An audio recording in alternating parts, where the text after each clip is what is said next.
Hello, my name is Khalid. I am one of the doctors working in Great Western Hospital, and I'm here to talk briefly about the findings from a recent audit that we have conducted about discharge summaries. The learning outcomes from this session are to understand the role of clinical coding for the trust, understand the implications of poorly documented discharge summary, and by the end of the session to be able to produce a discharge summary that's following the principles from the clinical coding department. So a quick introduction about clinical coding. It is basically the translation of patient record into a coded format that's eventually used for trust payment and other studies. Incorrect coding leads to the loss of income. As you can see, for every patient admission, procedures that are happening, investigations or treatment, all end up in a discharge summary.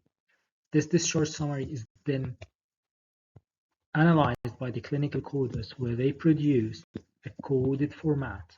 And this is what we're trying to achieve, the link between the discharge summary and the coded format. We had two main questions.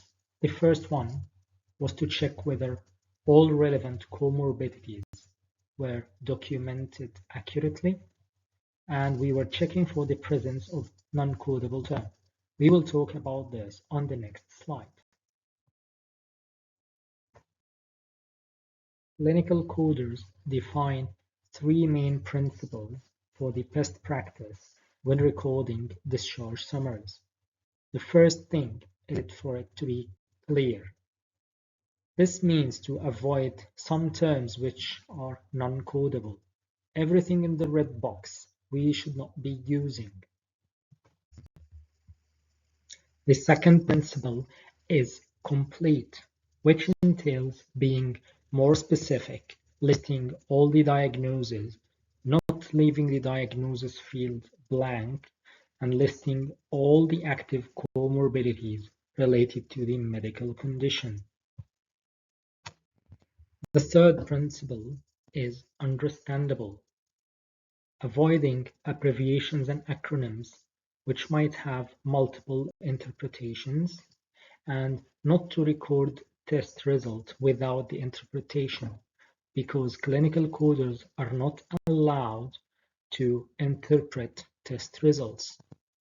For example, low potassium is non-codable, but hypokalemia is codable.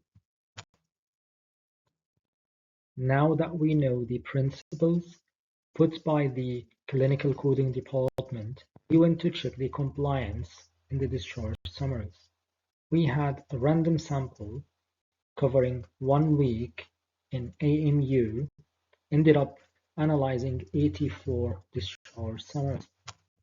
What we found was that in 43% of the discharge summaries, there were non-codable terms used, and in 31%, no documented comorbidities were found.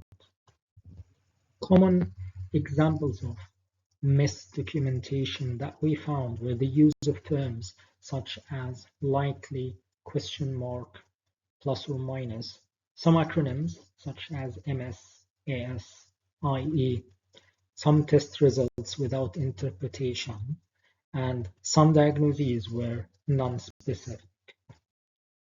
To give you an idea how misdocumentation can translate into financial losses, we had two examples from our sample, and then we ran them through the clinical coders. In this first example, as you can see, whatever is highlighted with green is acceptable, and what's highlighted with orange is not acceptable. In the diagnosis, it was fairly acceptable, except for the AD, which is sometimes not understood by the clinical coders. However, on the comorbidity part of the discharge summaries, lots of comorbidities were missed completely, and the remainder of the comorbidities were not specific enough. When it was documented as it is, that's the final outcome for the trust.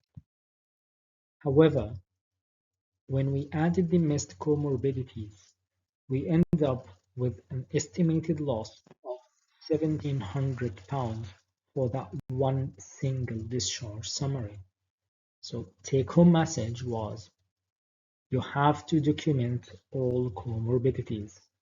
The more comorbidities you document, the more the trust can claim. In the second example, it shows how a single letter, just a question mark, led to the complete discarding of the diagnosis. Clinical coders had to use a symptom such as black stool to document the main diagnosis. Also, a blood test was mentioned without interpretation. Again, clinical coders are unable to interpret test results. What we end up is a very non-specific diagnosis, lacking lots of comorbidities. On the other side, when the mistakes were fixed, an estimated loss of £600 was found. So, to sum up, poor documentation on discharge summaries lead to incorrect coding, which eventually leads to loss of income for the trust and poor data utilization for further studies. And we have found that almost half of the discharge summaries had non-codable terms, and almost 1/3 of the discharge summaries had no comorbidities documented at all. The take-home message were to document all comorbidities on the discharge summaries. Check the terms that you're using, that they are clear, complete, understandable, and avoid abbreviations and acronyms. The interventions we suggested were to produce a card that you can fit into the lanyard, which has a reminder basically of the terms that you should avoid and the terms you should use when writing a discharge summary. We have distributed a poster across all the clinical areas with guiding steps to bear in mind when filling a discharge summary. And finally, we are aiming to produce a change on the electronic discharge summary application on the intranet, but this will be implemented in the summer. Thank you for bearing with me, and if you have any ideas, please do not hesitate to share them with us. Our emails are found at the end of the slide. Thank you.